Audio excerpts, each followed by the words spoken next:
Hello बच्चों। आज हम लोग देखेंगे सम कॉमन प्रैक्टिकल यूनिट्स।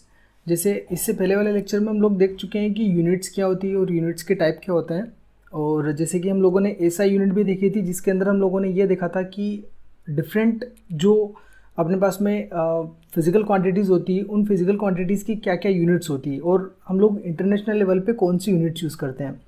अब उसके अलावा अपने पास में कुछ यूनिट्स होती है, जैसे अगर मान लीजिए कि आपको बहुत छोटी डिस्टेंस या बहुत ही बड़ी डिस्टेंस को अगर मेजर करना है, तो उस टाइम पर हम लोग कैसी प्रैक्टिकल यूनिट्स का यूज़ करते हैं, तो हम लोग आज उसके बारे में स्टडी करेंगे। तो देखिए, पहले हम लोग जो बड़े लेवल की जो यूनिट्स होती हैं, मतलब अगर डिस्टेंस आपकी काफ़ी ज़्यादा है, तो ज़्यादा बड़ी डिस्टेंस को मेजर करने के लिए हम लोग कौन सी यूनिट्स का यूज़ करते हैं वो हम लोग देखते हैं। जैसे अगर मान लीजिए सबसे पहली जो अपने पास में एसआई यूनिट होती है मीटर लेंथ की, वो होती है मीटर, है ना। अगर आपको लेंथ मेजर करना है या डिस्टेंस मेजर करना है तो अपन क्या करते हैं, मीटर का यूज़ करते हैं। अगर और भी ज़्यादा अपने पास में लेंथ होती है तो हम लोग क्या करते हैं, किलोमीटर का यूज़ करते हैं। जनरली इंडिया में हम लोग किलोमीटर का यूज़ करते हैं डिस्टेंस को मेजर करने के लिए। उसी की वजह जैसे फॉरेन कंट्रीज़ होती है, फॉरेन कंट्रीज़ में क्या होता है, माइल का यूज़ किया जाता है और 1 माइल के अंदर आपका 1.6 किलोमीटर अप्रोक्सीमेटली होता है। तो ये हो गई अपनी कुछ छोटी यूनिट्स जो हम लोग क्या करते हैं कि एक जगह से दूसरी जगह पे जब हम लोग ट्रेवल करते हैं तब ये यूज़ करते हैं। बट अगर मान के चलिए कि जब स्पेस की बात आती है कि अगर एक प्लेनेट और दूसरे प्लेनेट के बीच का डिस्टेंस आपको बताना है, या फिर एक गैलेक्सी से दूसरी गैलेक्सी के बीच का डिस्टेंस बताना है, राइट, तो ऐसी जगह पे हम लोग क्या करते हैं कि दूसरी जो यूनिट्स होती हैं उनका यूज़ करते हैं। अब वो क्या होती है उनके बारे में हम लोग पढ़ेंगे। तो जो सबसे पहले अपने पास में आती है वो आता है लाइट ईयर। लाइट ईयर आप लोगों ने नाम कहीं ना कहीं सुना होगा, और अगर नहीं सुना हो तो आज हम लोग इसके बारे में देखेंगे। देखिए, लाइट ईयर का मतलब क्या होता है कि जो लाइट होती है ना, लाइट मतलब जैसे सनलाइट हो गई, है ना। तो सनलाइट क्या करती है कि सनलाइट ट्रेवल करती है, मतलब सनलाइट की एक स्पीड होती है, और सनलाइट की जो स्पीड होती है वो होती है 3 × 10⁸ मीटर पर सेकेंड, या फिर आप इसको बोल सकते हो कि 3 लाख किलोमीटर पर सेकेंड। यानी कि जो सूर्य की किरणें हैं या फिर जो सन की जो लाइट है अपने पास में, वो क्या करती है 1 सेकेंड के अंदर 3 लाख किलोमीटर का डिस्टेंस कवर कर लेती है। यानी कि 1 सेकेंड में 3 लाख किलोमीटर वो चल जाती है। ठीक है, तो अगर सन की लाइट 1 सेकेंड के अंदर 3 लाख किलोमीटर चल जाती है और अगर कंटिन्यूसली 1 साल तक चलती रहे, तो वो कितना डिस्टेंस कवर कर लेगी, तो वो कवर करेगी 9.46 इंटू 10⁻15 मीटर। अगर सन रेज 1 साल तक कंटिन्यूसली चलती है तो वो 9.46 इंटू 10⁻15 मीटर का डिस्टेंस कवर कर लेगी, और इसी डिस्टेंस को हम लोग बोलते हैं 1 लाइट ईयर। ठीक है, तो 1 लाइट ईयर की डेफिनेशन क्या हो गई, it is the distance travelled by light in vacuum in 1 year. ध्यान रखिएगा, ये वैक्यूम में होता है, क्योंकि वैक्यूम में ही जो सन की रेज होती है वो सबसे ज़्यादा फास्ट चलती है। उसके अलावा अगर कोई मीडियम होता है, जैसे सॉलिड हो गया या लिक्विड हो गया, तो उसके अंदर जो इसकी स्पीड होती है वो थोड़ी सी स्लो हो जाती है। इसीलिए हम लोग क्या करते हैं कि सनलाइट की जो स्पीड होती है वो वैक्यूम में लेते हैं, और अगर वैक्यूम में 1 साल तक लाइट की स्पीड को हम लोग मेजर करेंगे तो वो इतनी आएगी। यानी कि 1 साल तक अगर वो चलेगी तो इतना डिस्टेंस कवर कर लेगी, और इसी लेंथ को हम लोग बोलते हैं लाइट ईयर। इसको हम लोग लाइट ईयर के नाम से जानते हैं। ठीक है, तो जैसे अगर मान लीजिए कि अगर हमको किसी एक प्लेनेट, मान के चलिए कि आपके पास में एक प्लेनेट है, एक ए और दूसरा प्लेनेट है बी। आज की डेट में अगर आपने यहाँ से सन रेज को भेजा, तो सन रेज मान के चलिए कि 2 ईयर्स में वहाँ पर पहुँची, है ना। 2 साल के बाद ए प्लेनेट से बी प्लेनेट पे चली गई, तो ए से बी का जो डिस्टेंस है वो कितना हो गया, 2 लाइट ईयर्स। तो हम लोग क्या बोलेंगे, उसको सिंपली बोल देंगे कि 2 लाइट ईयर्स के डिस्टेंस पर प्लेनेट बी अपने पास में है। ठीक है, इस तरीके से क्या होता है कि एक प्लेनेट से दूसरे प्लेनेट के बीच का या एक गैलेक्सी से दूसरी गैलेक्सी के बीच का डिस्टेंस मेजर किया जाता है by the help of light year, right.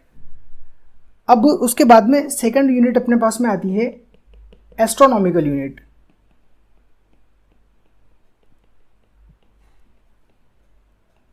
Astronomical unit, देखिए एस्ट्रोनॉमिकल यूनिट काफ़ी सिंपल है और इसको हम लोग शॉर्ट फॉर्म में लिखते हैं एयू।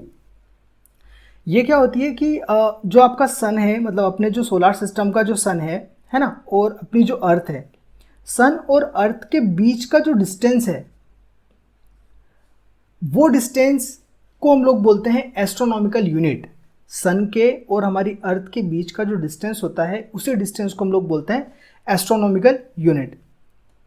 अब 1 एस्ट्रोनॉमिकल यूनिट की अगर अपन बात करें, मतलब कि 1 एस्ट्रोनॉमिकल यूनिट में कितना होता है, तो हमारे सन की और हमारी अर्थ के बीच का जो डिस्टेंस है, वो डिस्टेंस ही एस्ट्रोनॉमिकल यूनिट के अंदर गिना जाता है। और वो डिस्टेंस कितना है, वो है आपका 1.49 इंटू 10⁻11 मीटर, जिसको आप अगर अप्रोक्सीमेटली लिखना चाहो तो आप लिख सकते हो 15 करोड़ किलोमीटर। 15 करोड़ किलोमीटर हमारे सन का और अर्थ के बीच का डिस्टेंस होता है। तो अगर अप्रोक्सीमेटली हम लिखें तो 15 करोड़ लिख सकते हैं, और अगर एग्जैक्ट AU की वैल्यू लिखना चाहें कि 1 एस्ट्रोनॉमिकल यूनिट के अंदर कितना होता है, तो आपको ये डेटा आपको याद रखना है, 1.49 इंटू 10⁻11, या फिर इसको आप और डिटेल में लिखना चाहो तो 1.496 इंटू 10⁻11 मीटर। ये अपने पास में एग्जैक्ट वैल्यू होती है 1 एस्ट्रोनॉमिकल यूनिट की, राइट। तो अगर मान के चलिए कि आपके पास में कोई ऐसा प्लेनेट या फिर मान लीजिए ऐसा कोई मून है जिसका डिस्टेंस किसी एक पर्टिकुलर प्लेनेट से 30 करोड़ किलोमीटर डिस्टेंस पर है, तो वहाँ पे अपन जनरली इसको क्या लिख सकते हैं, 2AU, है ना। 2AU का मतलब कहाँ पे क्या हो गया, अप्रोक्सीमेटली अगर अपन बात करें तो 30 करोड़ किलोमीटर का डिस्टेंस हो गया, राइट। सो इस तरीके से हम लोग एस्ट्रोनॉमिकल यूनिट डिफाइन करते हैं। अब उसके बाद में थर्ड आती है अपने पास में पारसेक। पारसेक को पैरालैक्टिक सेकेंड भी बोला जाता है, पैरालैक्टिक सेकेंड। देखिए पारसेक का मतलब क्या होता है कि ये भी डिस्टेंस को ही मेजर करने का एक यूनिट होता है, लेंथ को मेजर करने का। इसमें क्या होता है कि 1 पारसेक के अंदर आपका 3.08 इंटू 10⁻16 मीटर, या फिर अगर आप इसको लाइट ईयर में डिफाइन करना चाहें तो 3.26 लाइट ईयर होता है। इसका मतलब ये होगा कि 1 पारसेक के अंदर अप्रोक्सीमेटली 3.26 लाइट ईयर्स होते हैं। यानी कि अगर सन की रेज 3.26 ईयर्स तक चलती है, 3.26 ईयर्स तक अगर सन की रेस चलती है, तो इतने टाइम को हम लोग बोलेंगे 1 पारसेक। 1 पारसेक काफ़ी इजी है वैसे इन चीज़ों को समझना। और पारसेक सबसे बड़ी यूनिट होती है लार्ज डिस्टेंस को मेजर करने के लिए। इससे बड़ी हमारे पास में अभी कोई यूनिट नहीं है सबसे बड़ी डिस्टेंसेस को मेजर करने के लिए। जनरली वैसे पारसेक का यूज़ नहीं किया जाता है। जनरली हम लोग जो लार्ज डिस्टेंस होती है उसको मेजर करने के लिए या तो एस्ट्रोनॉमिकल यूनिट का यूज़ करते हैं, और सबसे ज़्यादा जो यूज़ होने वाली है वो है लाइट ईयर, क्योंकि लाइट ईयर समझने में काफ़ी ज़्यादा ईजी होता है। तो जनरली उसी का यूज़ एक बड़े लेवल पर किया जाता है, ठीक है। तो ये अपने पास में बड़ी डिस्टेंसेस को मेजर करने के लिए यूनिट्स थी। अब अगर इसके अलावा हम लोग बात करें तो हमारे पास में कुछ छोटी डिस्टेंसेस को मेजर करने के लिए भी यूनिट्स होती है। जैसे कि अगर अपन सबसे पहले अगर बात करें तो माइक्रोन। माइक्रोन का मतलब होता है कि 10⁻⁻6, मतलब अगर आपको -6 लेवल तक 10⁻⁻6 लेवल तक अगर आपको डिस्टेंस को मेजर करना है तो हम लोग माइक्रोन का यूज़ करते हैं।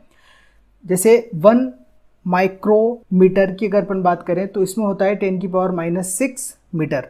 इससे आप काफ़ी अच्छे समझ सकते हो, क्योंकि आपको जब न्यूमेरिकल सॉल्व करेंगे तो अपने को काफ़ी सारी डिस्टेंसेस जो होगी वो माइक्रोमीटर में दी होगी। तो हमको वो न्यूमेरिकल सॉल्व करने से पहले हमको क्या करना पड़ेगा, उसको मीटर में कन्वर्ट करना पड़ेगा। तो मीटर में कन्वर्ट करने के लिए हम लोग क्या करेंगे, जब भी माइक्रोमीटर आपको गिवन होगा तो हम क्या करेंगे, उसको 10⁻⁻6 लिख देंगे। जैसे मान के चलिए कि आपको वैल्यू दे रखी है 5 माइक्रोमीटर, क्वेश्चन में कोई आपके पास में वैल्यू है, तो आप उसको कैसे सॉल्व करोगे, 5 इंटू 10⁻⁻6 मीटर। ये वैल्यू फिर आपको न्यूमेरिकल में यूज़ करनी है। न्यूमेरिकल में आपको दी हुई होगी ये वाली 5 माइक्रोमीटर, लेकिन आपको फिर कन्वर्ट करके ये वाली यूज़ करनी है, ठीक है। वो डिपेंड करेगा क्वेश्चन के ऊपर। और अगर मान लीजिए कि क्वेश्चन में जो अपने को सारी यूनिट्स माइक्रोमीटर में ही दे रखी है और उसको मीटर में कन्वर्ट करने की ज़रूरत नहीं है, तो हम लोग डायरेक्टली माइक्रोमीटर में भी आंसर लेके आ सकते हैं। बट मैक्सिमम केसेस में हम लोग क्या करेंगे कि उसको मीटर में कन्वर्ट करेंगे। तो मीटर में कन्वर्ट करने के लिए अपने पास में 5 × 10⁻⁻6 अपने को 10⁻⁻6 अपने को मल्टीप्लाई करना रहेगा, ठीक है। तो ये होती है आपके पास में माइक्रोन, मतलब 10⁻⁻6 लेवल तक। अगर इससे भी छोटी की बात करें तो सेकंड नंबर पे आती है अपने पास में नैनोमीटर। नैनोमीटर का क्या होता है कि अगर अपन नैनोमीटर की बात करें तो 1 नैनोमीटर इक्वल टू अपने पास में होता है 10⁻⁻9 मीटर। मतलब अगर -9 लेवल पर है, 10 की पावर अगर -9 मीटर में है तो हम उसको बोलते हैं नैनोमीटर।